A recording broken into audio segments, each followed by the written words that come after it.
Abanyagihugu baba mu makaritiye atandukanye hano mu gisagara ca Bujumbura barafise ikibazo c'ikena ry'amazi ryari rimaze imisi itari mike ryibonekeza mu gisagara.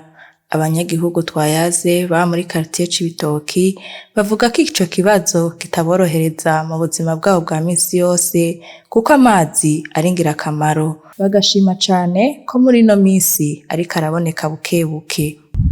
Twari tumaze imisi kwera amazi tutayaronka mugabo ubu turashimira Imana turayaronka kuva kwa kangahe turiko turayaronka neza ku murangaraza tukavoma neza. Abo banyagihugu bagasaba abajejwe gutanga amazi ko yoguma aboneka bakayakoresha uko bayifuje. Baze baraduha ari menshi azaraboneka ko tuyakeneye nyene nkuko bisabwa. Twebwe ico dusaba leta nuko yotwongerereza amazi akaza ku bwinshi tukaronka amazi akwiye. Nico twosaba leta yuko yodufasha ikaduha amazi akwiye kubera nk'amazi dufise ntakwiye. Ivyo biruko mu gihe hahora hahera imisi 3 canke 4 atanima ry'amazi babona.